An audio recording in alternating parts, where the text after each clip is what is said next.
Thanks for the explanation. I think I have a general idea of the layout now.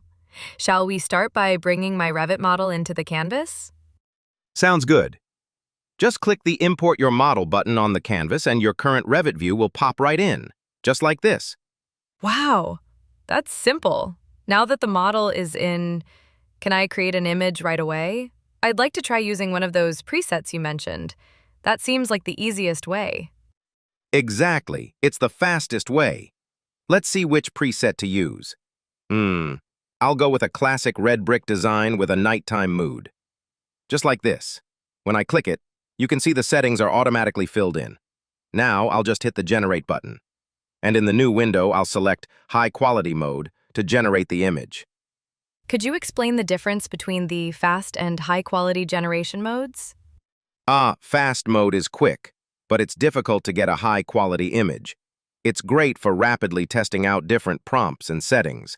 High quality, on the other hand, is a bit slower, but it produces a much higher quality image. I usually stick with high quality myself.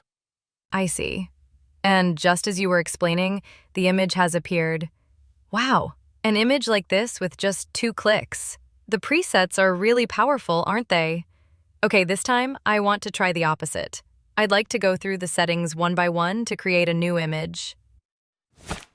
And while we're at it, please share your secret tips for getting the absolute best quality. An excellent question. Now it's time for you to become the real director. And this brings us to our first tip for boosting image quality. Use a source model that is rich in detail. So you're saying the model itself is crucial from the very beginning? Yes. The AI uses your model's information as the basis for its drawing. If you use a detailed model that includes the ground, landscaping, and even people, the depth of the final result will be completely different. The quality of the image can also change depending on the camera angle of the view. With that in mind, let's modify the model a little. I'll add a ground plane, some people, and a car. Using people and cars like this helps the AI to understand the sense of scale. All right, let's import the model again. Oh, that's a huge tip. I'm sure our viewers will find that very helpful. Okay, please walk us through the settings now.